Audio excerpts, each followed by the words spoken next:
Changes किया है labour law में, वो लगभग 3 इयर्स के लिए उन्होंने चेंजेस करने की घोषणा कर दी है। अब खास के महाराष्ट्र, उड़ीसा, गोवा, ये भी इंडस्ट्रियल जो इंडस्ट्रीज है उनको अट्रैक्ट करने के लिए और जो उनका जो बिजनेस है उनको कंप्लीटली ठप पड़ चुका है, उसको मोमेंट देने के लिए वो यूपी, एमपी व गुजरात की तर्ज पर लेबर कानूनों में बहुत सारे अमेंडमेंट्स की जो है सो घोषणा करने की कोशिश में है, कर चुके भी हैं। और बिहार समेत और भी बहुत सारे ऐसे स्टेट हैं जो अपने इकोनॉमिक कंडीशन को राइट ट्रैक पे लाने के लिए वो भी लेबर लॉ में बदलाव पर विचार करना शुरू कर दिया जा रहा है। और ऐसा माना जा रहा है कि बिहार और कुछ और राज्य भी जल्दी ही ऐसे बदलावों की घोषणा कर सकते हैं। तो आइए अब जानते हैं कि जो खास के जो सबसे पहले लेबर लॉ में चेंजेस लाए हैं यानी कि यूपी, एमपी और गुजरात, इन लोगों ने लेबर लॉ में क्या-क्या मेन चेंजेस किया है और इसका अब सब लोगों पे क्या असर पड़ेगा। खास के जो श्रमिक लोग हैं, उन पे जो लेबर लोग हैं, जो लेबर कैटेगरीज में आते हैं, उन पे क्या असर पड़ेगा। तो सबसे फर्स्ट मैं आपको बताऊं ये इंफॉर्मेशन आप सब लोगों के लिए काफी बेनिफिशियल होने होगा जो आप लोग एम्प्लॉयमेंट प्रोसेस में आप काम कर रहे हैं या आप एचआर प्रोफेशनल हैं, आप कॉम्प्लायंस मैनेज कर रहे हो या फिर आप एंटरप्रेन्योर है, ओनर है। यानी कि सारे लोगों को ये इन्फॉर्मेशन काफी यूजफुल होगी। मैं और आप ध्यान से सारी इन्फॉर्मेशन सुनेंगे।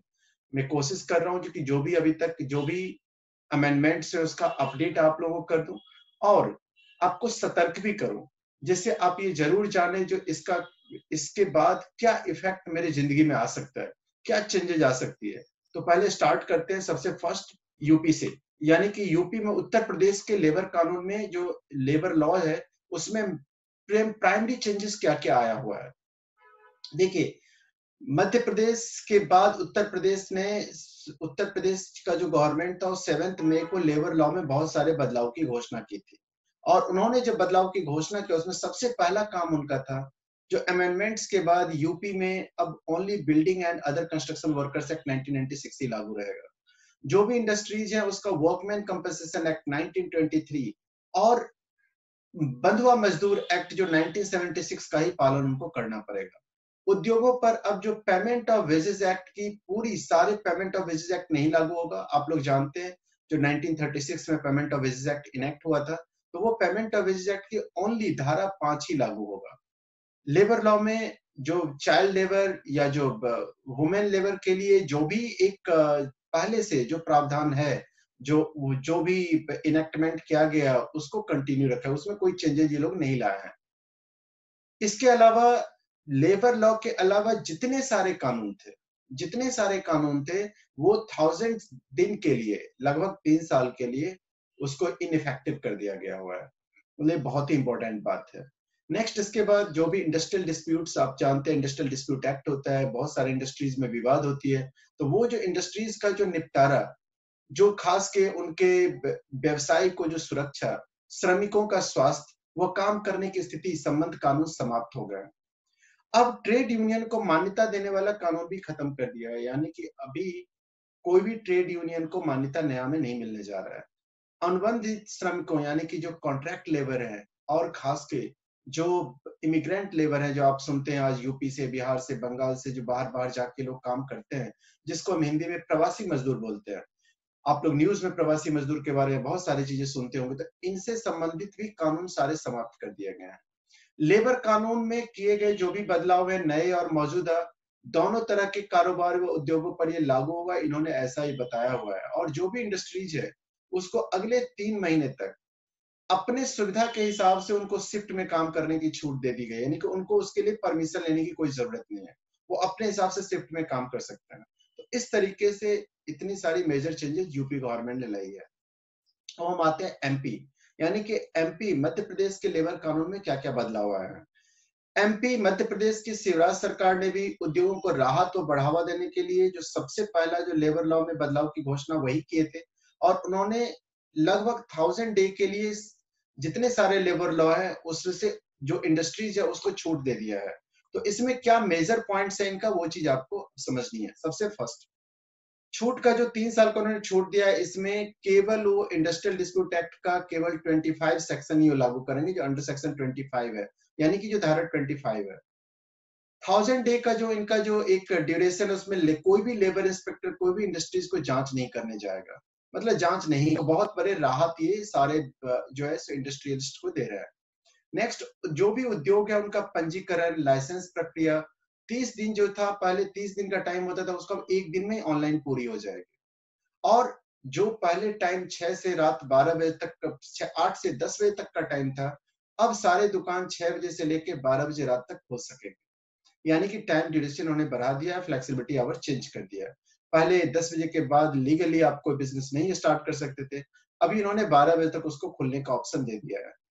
और जो एक और इन्होंने इंपॉर्टेंट अमेंडमेंट किया है, जो कि जो भी कंपनीज अतिरिक्त जो अपना पेमेंट करके वीक में 72 घंटे तक, 72 आवर्स तक ओवर टाइम करवा सकते हैं और शिफ्ट भी बदल सकते हैं।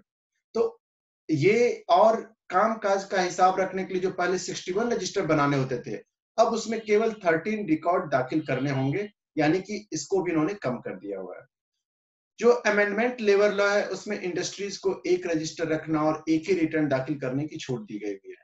20 से ज्यादा जहां पर भी जो लेबर है, जो कॉन्ट्रैक्टर लेबर को काम कराते थे, पहले नियम था जो 20 से ज्यादा अगर आप लेबर को काम कराते हो तो आपको कॉन्ट्रैक्ट ऑफ लेबर एक्ट में रजिस्ट्रेशन करवानी होगी, जो as per under contract labour act. लेकिन अब इन्होंने इस नंबर्स को बढ़ा दिया है, अभी इन्होंने 50 कर दिया है, यानी कि 50 कर दिया है।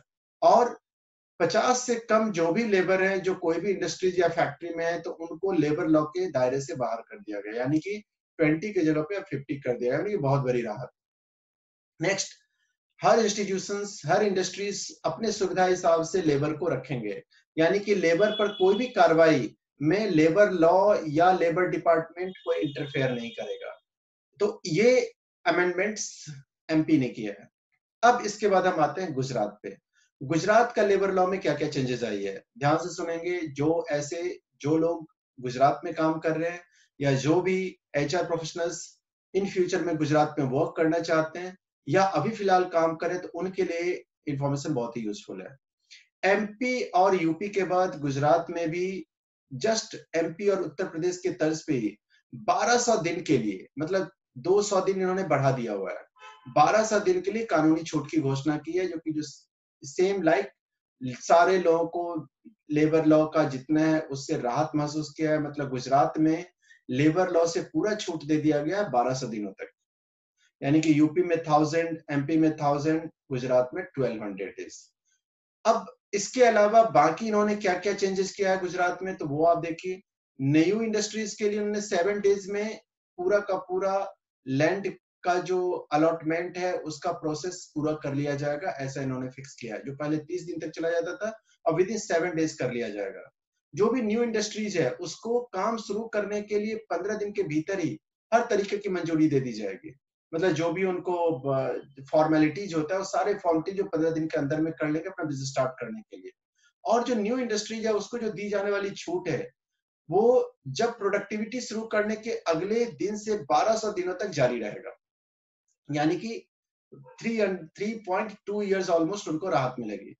और इसके पीछे पर्पस है गुजरात का। गुजरात हो चाहे यूपी हो या एमपी हो, इनका एक ही पर्पस है, जो कि जो जापान, अमेरिका, कोरिया और यूरोपियन कंपनी जो चाइना से शिफ्ट होना चाहते हैं, उनको इंडिया में लाने का टारगेट रखे हुए हैं। इसीलिए सारी चीजें ये किए हुई है। गुजरात ने अभी खास के न्यू इंडस्ट्री सेटअप करने के लिए अपना 33,000 हेक्टेयर लैंड को जो है सो अलॉट किया है। और न्यू जितने भी न्यू इंडस्ट्रीज है उनका रजिस्ट्रेशन व लाइसेंस, सारे प्रोसेस उन्होंने ऑनलाइन कर दिया है, कोई ऑफिस ऑफिस चक्कर लगाने की जरूरत नहीं है। जो भी न्यू इंडस्ट्रीज है उनका जो है मिनिमम वेजेस एक्ट खास के, और जो एम्प्लॉय कंपनसेशन एक्ट है उसका पालन करना पड़ेगा, ये चीज इन्होंने रखा हुआ है। इस तरीके से गुजरात में सारी चेंजेस आई है।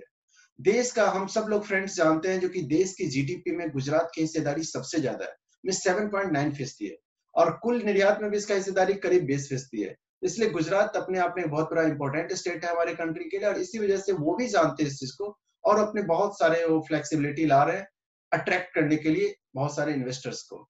और जो मोस्ट इंपॉर्टेंट इन्होंने एक और चीज किया है, जो जितने सारे इंडस्ट्रियल के लेबर इंस्पेक्टर के इंस्पेक्शन से, जांच से, उसे पूरा का पूरा फ्री कर दिया है। और जैसे यूपी और जैसे एमपी में जैसे सिस्टम आया है, जो अपनी सुविधा अनुसार वो शिफ्ट में परिवर्तन करने का भी अधिकार उन्होंने दिया है। तो ये तो दोस्तों मैंने आपको बताया ये दोनों स्टेट्स में क्या-क्या चेंजेस आई है उसके बारे में। अब मैं आपको बताने जा